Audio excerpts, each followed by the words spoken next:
Chautauqua Week in Summerside is the best week of the year. I've just been making a few notes about it in my journal for today, July 10th, 1924. The Armory Square has been transformed into a carnival-like atmosphere with the big white tents. The militia has been most gracious to give over their drilling square for the hosting of Chautauqua. The central location of the Armory is so inviting to the whole community. I'm pleased to be able to say that my father, J.E. Wyatt, is one of the citizens willing to be a guarantor to bring Chautauqua to town.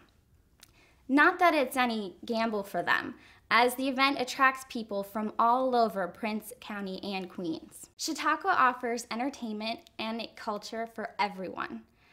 The season adult pass costs $2.50 plus tax, but I'm going to make every penny of it count.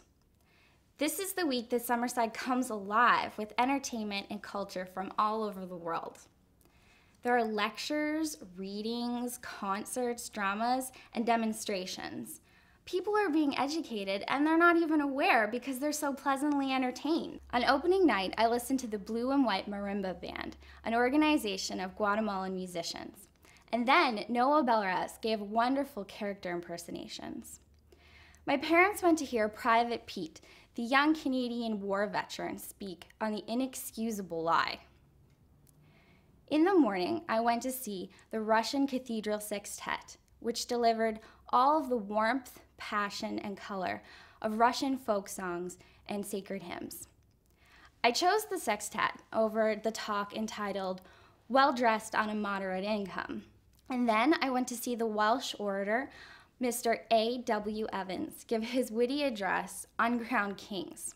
He compared Napoleon Bonaparte, who destroyed over 2 million people for personal glory, to Louis Pasteur, who discovered the germ theory and has saved untold millions, and asked who is better known of the two. As soon as I have my lunch and have a short rest, I'm going to return to the Armory Square to see the comedy drama Applesauce and the Versatile Ladies Quintet. My sister Dorothy has already seen them and says they are indeed quite versatile, and they sing classical and popular music. Tonight, I'm going to see the magic show, and if possible, Judge Bale's discussion on morality. There's so much to see and absorb. I really want to get my money's worth. There sure is no doubt that people need a lot of stamina for Chautauqua.